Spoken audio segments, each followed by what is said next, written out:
युतीच्या घोषणेआधी ठाकरे बंधू शिवसेना प्रमुख बाळासाहेब ठाकरे यांच्या स्मृतीस्थळात एकत्र येऊन अभिवादन करणार आहेत।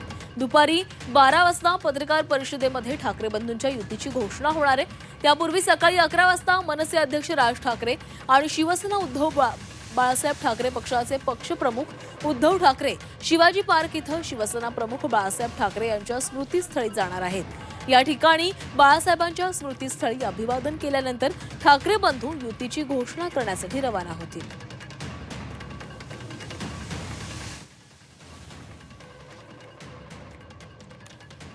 ठाकरे बंधूंच्या युतीसमोर कोणकोणती आव्हानं आहेत ते देखील पाहूयात। मराठी बहुल भागांमध्ये अधिकाधिक मराठी मतदार वळवणं, दलित मुस्लिम मतदार आपल्या बाजूने वळवणं, स्थानिक पदाधिकाऱ्यांना सोबत ठेवून बंडखोरी रोखणं, उत्तर भारतीय मतदार आपल्याकडे वळवण्याचं आव्हान, एकत्रित वचननामा जाहीर करत मतदारांपर्यंत पोहोचणं।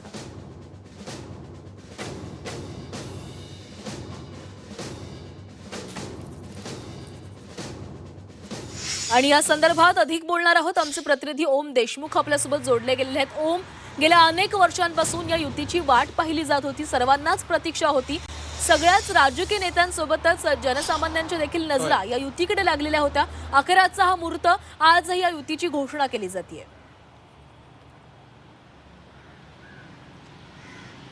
प्राची, मराठी भाषेच्या संदर्भात एक मुद्दा आला, हिंदी सक्तीकरणाचा निर्णय सरकारने केला आणि एकत्र आलो एकत्र राहण्यासाठी ही टॅगलाईन वापरत उद्धव ठाकरे आणि राज ठाकरेंनी जुलैमध्ये झालेल्या मेळाव्याच्या माध्यमातून भविष्यात दोन्ही भावांच्या युतीचे संकेत दिले आणि खरं तर तिथूनच राज आणि उद्धव यांच्या एकत्रीकरणाची चर्चा अधिक प्रकर्षाने सुरू झाली।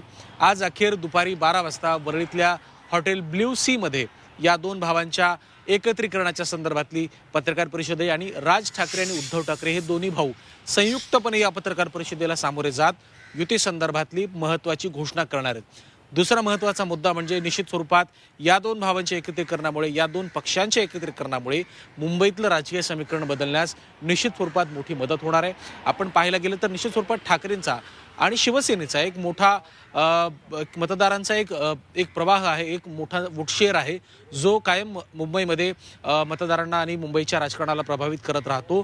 त्यामुळे या स्वरूपात खूप मोठे बदल सुद्धा महाराष्ट्रात आणि मुख्यत्वे महाराष्ट्रापेक्षा मुंबईत होऊ शकतात अशी एक शक्यता या दोन्ही भावांच्या पक्षांकडे व्यक्त केली जाते।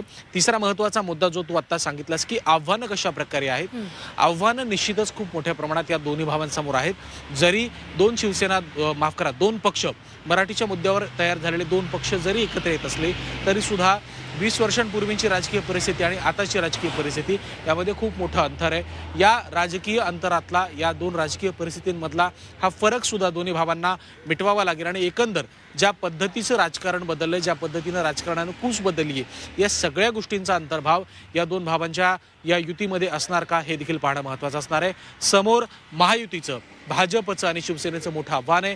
दोन्ही पक्ष सत्तेमध्ये आहेत, केंद्रात राज्यात त्यांची सत्ता आहे, साधन सामुग्री आहे, सत्तेची विविध समीकरणं आहेत। या सगळ्याला आव्हान कसं प्रकारे हे सगळं आव्हान ते दोघेही पेलवत आहेत आणि महायुतीला आव्हान देण्यासाठी या प्रकारची कशी स्ट्रॅटेजी हे दोघं आखतायत हे देखील पाहणं महत्त्वाचं असणार आहे। एक शेवटचा महत्त्वाचा मुद्दा जो आता तू अधोरेखित केलास तो म्हणजे उत्तर भारतीय किंवा अमराठी मतांना कशा पद्धतीने आपल्याकडे आकृष्ट करता येईल, कारण उत्तर भारतीयांचा टक्का सुद्धा मुंबईत तितकाच महत्त्वाचा आहे आणि त्या बळावर तर खऱ्या अर्थानं भाजप गेल्या काही वर्षांमध्ये मुंबईमध्ये पुढे येताना पाहायला मिळते। त्यामुळे मराठी अधिक अमराठी या दोन्ही मतदारांना कशा प्रकारे हे दोन भाऊ एकत्र पद्धतीनं स्वतःच्याकडे खेचून आणतात पाहणं महत्त्वाचं असणार आहे।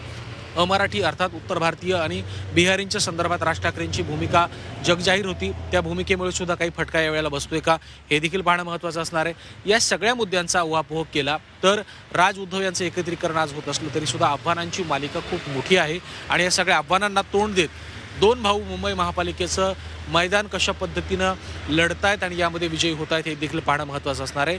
मुंबई महापालिका ही सगळ्याच पक्षांसाठी प्रतिष्ठेचा विषय बनली आहे।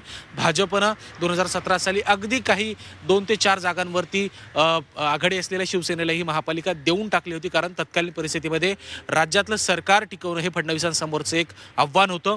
परंतु आता भाजपनं खऱ्या अर्थानं 150 जागांची तयारी केली आहे. शिवसेना एकनाथ शिंदेची सुद्धा तयारी त्याच पद्धतीनं आहे आणि दोन भाऊ सुद्धा राज आणि उद्धव सुद्धा याच पद्धतीनं वाटचाल करून महापालिका जिंकण्यासाठी प्रयत्न करतात. त्यामुळे या रणसंग्रामात नेमकी बाजी कोण मारते आणि राज उद्धव यांच्या एकत्रीकरणाच्या समीकरणाचे नेमके काय परिणाम होत आहेत आणि आव्हानांना ते कशा पद्धतीनं तोंड देत आहे पाहणं महत्त्वाचं असेल. प्राची.